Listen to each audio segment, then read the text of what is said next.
근데 지난번에 보니까 티보님 아우디 타셨던 것 같은데. 아우디 탔지. 아우디. 저 그거 탈 때는 안 불러주시고 왜 이렇게. 이 올드카는 변수가 많기 때문에, 아니 좋은 차는 그냥 설정 그냥 가면 되니까 뭐 그렇죠 그냥. 변수를 너도 느껴봐라. 그렇지.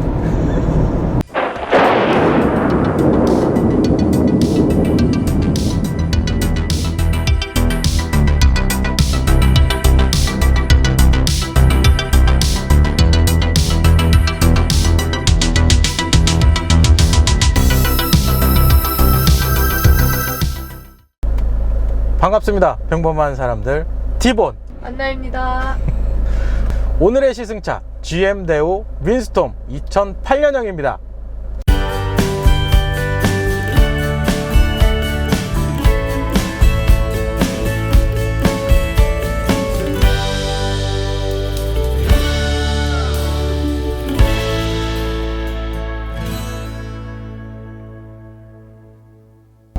근데 왜 갑자기 이런 올드카를 타게 된 거죠?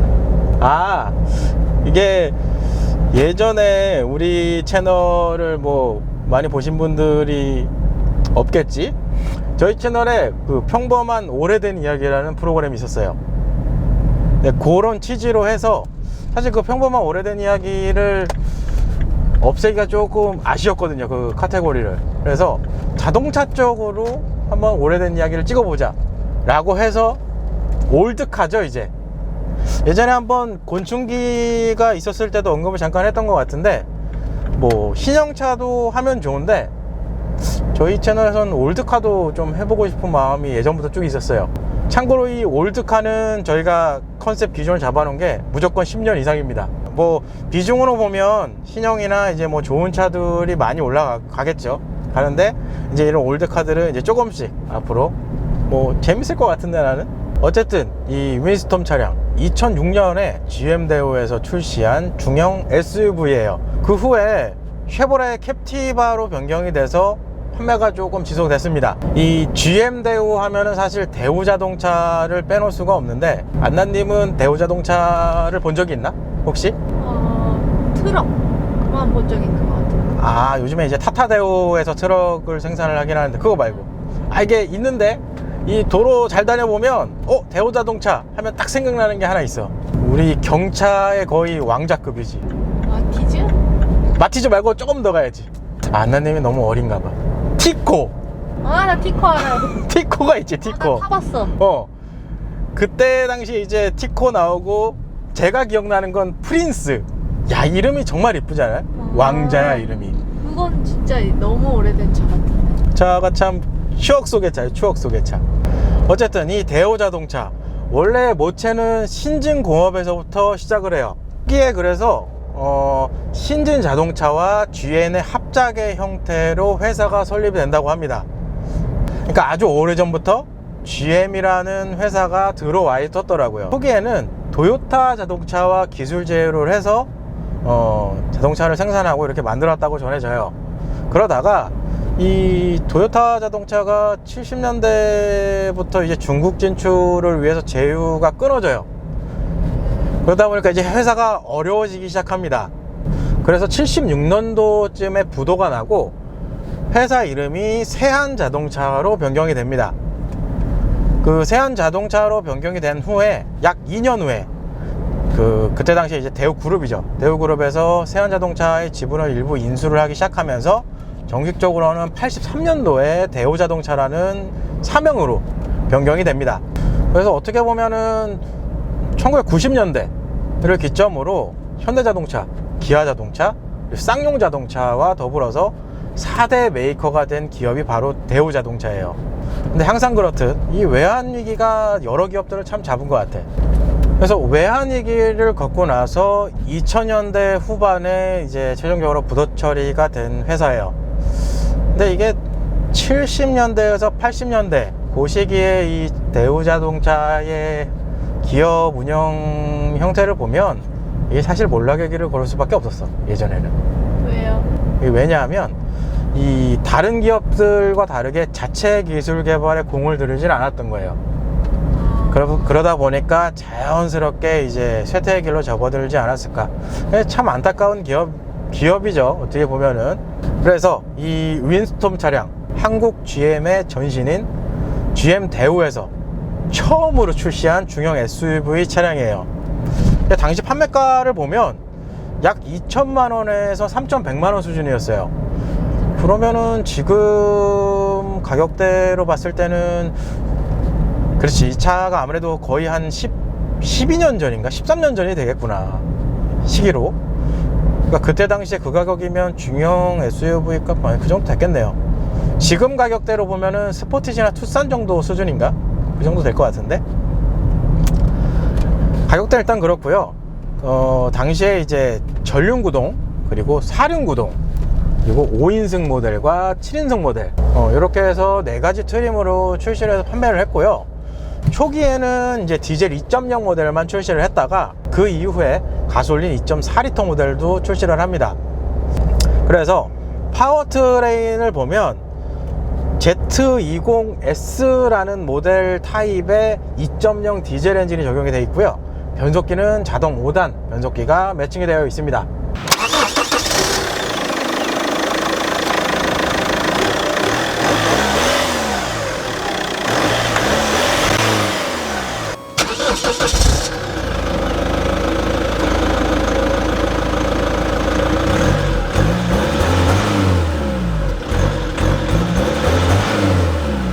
그래서 최고 출력 150마력, 최대 토크 32.7kg포스미터의 스펙을 가지고 있어요. 지금 나오는 2.0L 디젤 모델들이랑은 사실 뭐 비교가 안 되죠. 예전 차다 보니까 파워트레인 성능이 조금 떨어집니다. 지금 수치상, 지금 출시돼서 판매되고 있는 2.0L 디젤 엔진이랑 비교를 해보면 뭐 일단 스펙은 그렇게 되고요. 또 차량의 공차 중량은 1.7톤에서 1.8톤 수준, 그리고 복합 연비는 11km 리터당 이렇게 형성이 되어 있어요. 일단 차량의 대략적인 스펙은 뭐 이렇게 정리를 할 수 있을 것 같습니다. 근데 10년이 넘은 차량이면 이건 노후 경유차 아닌가요? 아, 노후 경유차인데 이 차는 저희가 이거를 어떻게 보면 저희 구독자 분께서 처음 이제 시승하라고 이제 차량을 제공해 주셨는데, 여쭤보니까 얼마 전에 검사를 받으셨다고 합니다. 근데 아직까지는 서울까지 출입이 가능하다고 안도하고 계시더라고요. 저도 요즘에 차량을 보면 오히려 디젤 모델보다는 가솔린이나 이제 전기차 쪽으로 많이 보게 되더라고요. 근데 또 반대로 생각하면 요즘에는 또 차를 그렇게 오래 소유하지를 않더라고, 대부분 웬만하신 분들이. 그러니까 차가 주기적으로 빨리 바꾸는 것 같아. 약간 소모품. 소모품으로. 그러니까 그 요즘 들어 이제 차량을 소개할 때 연간 판매량 이런 거 좀 이렇게 쭉 정리해봐도 판매량이 계속 꾸준하게 계속 나오니까 차는 계속 이렇게 회전이 되는 것 같아. 그래서 오래 타시는 분이 이게 10년 이상 타기가 힘들다 그러더라고요, 요즘에 차량을. 그래서 뭐 이 차량의 실내 옵션을 좀 설명을 드리면, 일단 요 보이는 계기판, 요 계기판은 당시에 출시했던 토스카에 들어간 계기판이랑 똑같습니다. 근데 제가 그때 당시에 기억나는 거로는 이 계기판이 지금 이게 밖에 지금 밝아가지고 지금 촬영하는 시간이, 여기 라이트를 켜면 그린톤의 이제 램프가 들어와요. 근데 당시 토스카는 이제 블루톤의 램프가 들어왔던 걸로 제가 기억이 나요. 근데 지금 봐도 타코미터도 그렇고 스피드미터도 그렇고 시인성은 나쁘지 않은 편입니다. 잘 보여. 숫자를 엄청 크게 해놨어. 이거 숫자가 정말 커. 그래서 시인성이 굉장히 좋아요. 이 스티어링 휠은 사이즈가 조금 적당하다고 표현하기는 애매한 것 같아요. 사실 조금 좀 작아졌으면 좋겠다는 생각이 들어요. 왜냐하면 여기 실내 공간을 보면 스티어링 휠이 엄청 커 보이지 않아요, 뒤에서? 이거 막 트럭 같이 커 보이지 않아? 되게 큰데. 그러니까 조금 작아져도 됐을 것 같은데, 어쨌든 이 스티어링 휠은 차급에 비해서 좀 큰 편입니다. 개인적으로 조금 줄어도 됐었을 것 같아요. 그리고 여기 보이시는 이제 센터 쪽에 보이시는 이제 미디어 쪽 보면, 요거는 이제 차주분이 별도로 다신 거예요. 원래 제가 알기로 요 하단에 있는 요 디스플레이, 별도로 자료화면을 넣어드리겠지만, 요 디스플레이가 요쪽에 달려 있었던 걸로 제가 알고 있어요. 근데 요거는 그 일전에 안나님의 차 스포티지 QL 차량 리뷰했을 때도 그렇지만 예전에는 특이하게 옵션 좀 낮은 걸 사고 이 내비게이션을 별도로 다는 게 유행이었었나 봐. 그때 당시에는. 그때는 휴대폰 내비가 활성화되기 전이어가지고. 아, 그렇다. 내비게이션을 다는 게 약간 유행이었죠. 그렇지. 왜냐하면 요 시기에서 조금 더 오래전으로 내려가면 그 만도지도 알아요? 만도지도?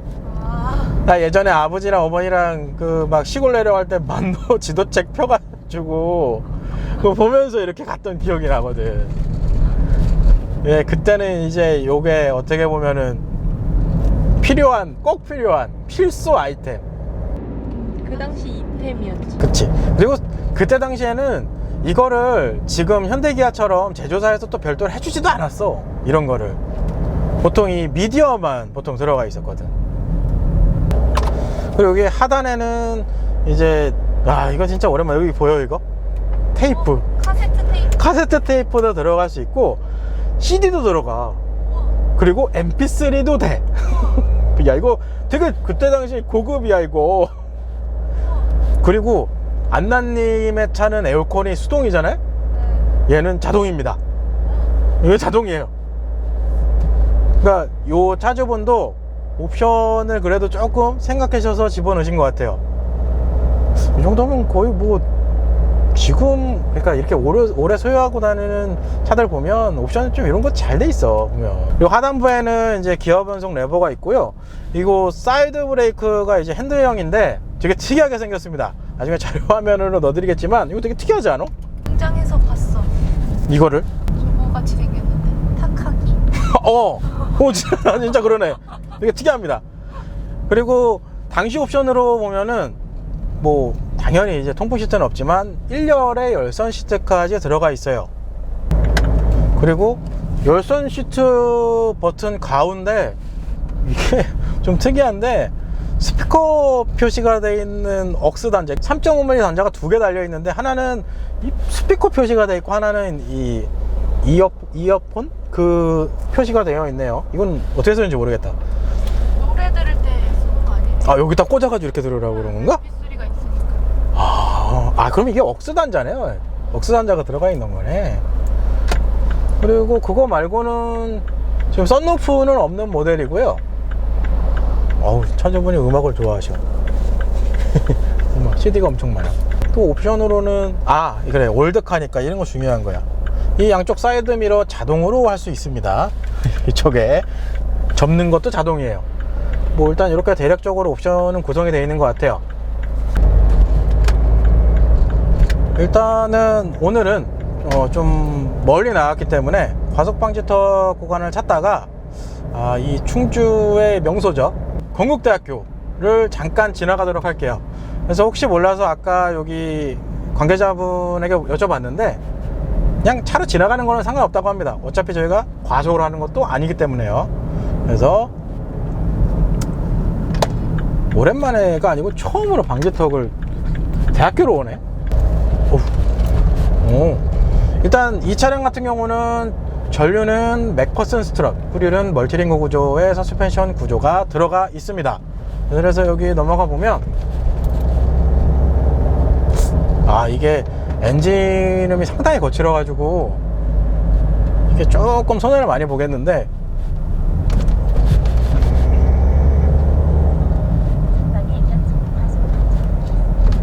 뒤에는 어떤 것 같아요? 뒤에는 점프를 하고 있습니다. 뒤가 툭툭 튀어요? 예. 아니요. 많이 튄다고요? 엉덩이가 들썩들썩. 그러니까 이게 보면 전체적으로 기본 승차감은 이렇게 바운싱을 많이 허용하는 편은 아닙니다. 일단 타고 넘어가서 내려갈 때 한번 턱 걸리고 거기서 딱 이렇게 정지하는 수준이에요. 그러니까 이렇게 부드러운 세팅은 아닌 것 같아요. 지금 현재 기준의 차입니다. 이거는 새 차가 아니기 때문에 오래된 뭐라 그럴까, 올드카이기 때문에 올드카에 맞게 평가를 하자면 지금 이 차량의 상태는 약간은 바운싱을 허용하진 않아요. 그러니까 약간은 조금 받아주는 것 같아요. 딱딱한 느낌으로. 부드러운 건 아닌 것 같아요. 저도 앞좌석에서 지금 보니까 이게 턱턱 올라갈 때 턱턱턱 이렇게 돼. 예전에 우리 아빠 트럭 탈 때 약간 이런 느낌이었어. 너무 비하한 거 아니야? 트럭이랑. 왜 나 좋아서 하는 아, 옛날 감성? 그렇죠. 아하. 옛날 감성 오케이. 느낄 수 있는.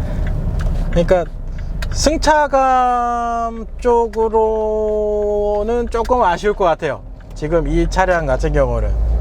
그리고 무엇보다 조금 더 돋보이는 것 중에 하나가 이 엔진 음색, 그리고 복합적으로 지금 들리실 거예요. 노면 소음까지. 이런 부분을 좀 복합적으로 보면 승차감이 좀 상당히 좀 거친 편의 느낌을 많이 받게 해주네요. 지금 보니까. 근데 이런 승차감이 달릴 때는 그래도 좀 좋아요. 왜냐하면 요철이 좀 심한 공간에서 다 받아주기 때문에, 이렇게 차가 롤링이 일어나거나 그러진 않기 때문에 달릴 때는 그나마 좀 낫습니다. 그런 부분을 종합적으로 보면 그냥 무난한 건 아니다, 승차감은 좋진 않다, 이렇게 정리를 하는 게 맞을 것 같아요. 뒷좌석은 어떨 것 같아요, 정리를 하면? 뒷좌석은 점프를 많이 했다. 점프를 많이 했다.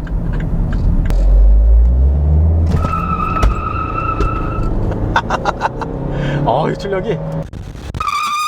여기서 급브레이크.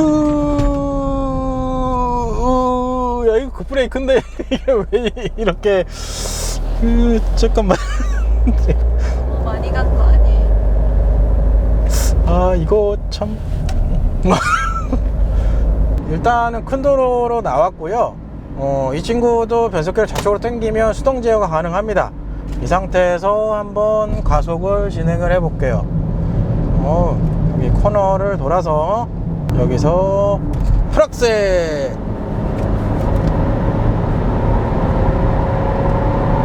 우와, 이거 자동 변속을 안 해주네.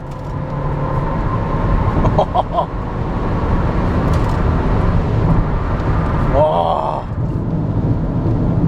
일단은 조금 특징이 뭐냐면, 예전에 저희가 시승했던 국산차들을 조금 비교해보면 이 변속기를 수동 제어로 했을 경우에 보통은 자동으로 변속을 다 해주는데, 이 친구는 웬만하면 끝까지 버텨줍니다. RPM을 끝까지 상승시켜줘요. 그러면서 그런지 모르겠지만 운전을 할 때 가속감은 충분히 나옵니다. 이거는 잘 만든 것 같아요. 가속감 부분에서는 아까 150마력에 32.7kg 포스미터의 파워트레인 성능, 그게 사실 조금은 아쉽다고 생각이 들었는데, 그럼에도 불구하고 이 고속주행에는 그래도 만족할 만한 수준의 주행 느낌을 줍니다. 이건 괜찮은 것 같아요. 어쨌든 이렇게 해서 주행씬은 마무리가 될 것 같고요. 그럼 외관씬으로 넘어가 보도록 하겠습니다.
반갑습니다. 오늘의 시승차 GM 대우 윈스톰 2008년형입니다. 어떻게 보면 이 평범한 오래된 이야기 올드카 편, 첫 편, 1편이 되겠네요. 일단 전체적으로 주행 같은 경우는 그냥 일반적인 고속주행에서는 그래도 무난한 수준의 주행감이 나왔는데, 대신에 좀 아쉬운 건 아무래도 제동 성능이었어요. 제동 성능도 그렇지만 아무래도 이 차량이 노후되다 보니까 승차감 부분에서도 조금은 부족하지 않았나.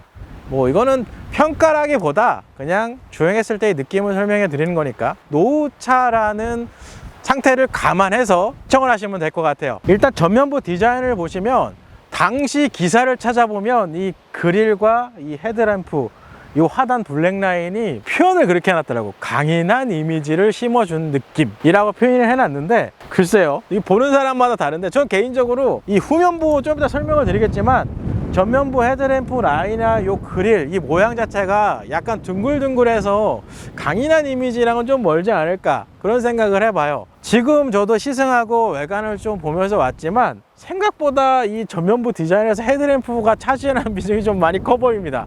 요게 좀 특징인 것 같아요.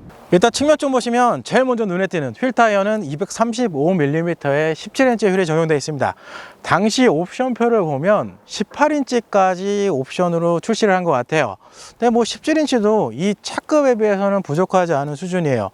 측면 쪽 디자인에서 가장 키포인트는 아무래도 이 에어벤트이지 않을까 싶어요. 근데 얘는 구멍이 실제로 뚫려 있습니다. 이게 좀 특징이고, 사이드미러는 일단 플래그 타입 형식이 들어가 있는데 측면에서 봐도 사이드미러가 좀 커요. 근데 이거는 실제 운전을 해봐도 시야각이나 크기도 괜찮은 편입니다. 뒷좌석 공간을 좀 보면 무릎 공간은 주먹 2개 이상 들어갑니다. 그리고 헤드 공간도 머리가 엄청 헤드 공간도 주먹 하나 이상 들어가서 뒷좌석에 대한 거주성은 충분하다, 이렇게 이해를 하시면 될 것 같습니다. 그리고 뒷좌석을 위해서는 지금 열선은 없네요. 앞쪽 1열 열선이 있었는데, 하단부에는 지금 이게 수납함인가? 이렇게 수납함. 컵홀더가 여기 하단에 마련이 돼 있어요. 보통 컵홀더는 요즘에 이 상단 쪽으로 좀 올리는 추세예요. 이게 이렇게 불편하거든요, 사실. 그래서 하단에 컵홀더가 있다, 이렇게 이해를 하시면 될 것 같고요. 암레스트도 있네. 요 암레스트 안에도 수납함이 별도로 마련이 돼 있어요. 이렇게. 일단은 2열 공간에서는 일단 공간, 거주성에 대해서는 확실하게 좀 장점이 될 수 있을 것 같네요. 이건 잘했다. 일단 후면 쪽 디자인 보시면 아까 전면 쪽에서도 설명을 드렸지만 이 후면 쪽이 어떻게 보면 더 둥글둥글한 디자인이 더 부각이 되는 것 같아요. 일단 트렁크 같은 경우는 기본은 769리터고요 2열 시트를 폴딩할 경우에는 1577리터까지 확장을 합니다. 이 차 같은 경우는 지금 7인승 모델이라 이 3열 시트까지 올릴 수가 있는데, 3열 시트를 올릴 경우에는 약 한 90리터 정도의 트렁크 용량이 나온다, 이렇게 이해를 하시면 될 것 같아요. 그리고 이 차량의 가장 큰 특징, 바로 이 플랩업 글래스가 마련이 되어 있어요. 사실 이 차 지금 나오는 차들이 있나? 곰곰이 생각해봐도 내가 지금 생각이 잘 안 나는데, 당시에 이것도 어떻게 보면 되게 획기적인 디자인인 것 같아요. 안다님 이거 처음 보는 것 같은데. 이런 식으로. 뭐 어쨌든 이렇게 해서 오늘은 평범한 오래된 이야기, 올드카 편 그 첫 시간으로 GM 대우의 윈스톤 차량을 시승을 해봤습니다. 올드카기 때문에 그래도 평가를 하자면 파워트레인에 나온 수치상보다도 체감적으로 느낄 수 있는 가속성은 그래도 조금 난 편입니다. 아까 뭐 정지호 가속에서도 휠스프링이 날 정도로 출력은 그래도 좀 나오는 편이니까. 대신에 좀 아쉬운 거, 일단 제일 큰 거는 제동이 아닐까 싶습니다. 제동 부분은 좀 많이 부족하네요. 그 부분과, 그리고 승차감, 어떻게 보면은 서스펜션이 좀 받아줘서 이 주행할 때의 느낌은 그래도 조금 좋은 편이긴 하지만 패밀리카로 타기에는 조금 불편하지 않을까, 그렇게 좀 정리를 할 수 있을 것 같아요. 어쨌든 다음 시간에는 이 평범한 오래된 이야기 올드카 2편으로 또 찾아뵐 수 있도록 하겠습니다. 끝!